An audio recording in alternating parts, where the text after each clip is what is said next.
Ahojte. Často sa pýtate, ako a v čom sú naše čerstvo varené PetChef krmivá porciované.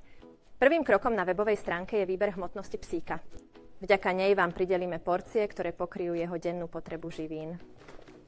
Krmivo dostanete v takýchto malých vrecúškach.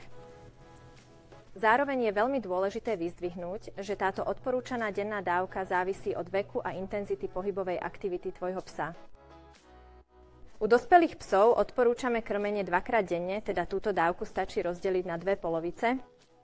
Ak potravu miešaš aj s iným typom krmiva, je dôležité denné dávky oboch krmív rozdeliť na polovicu.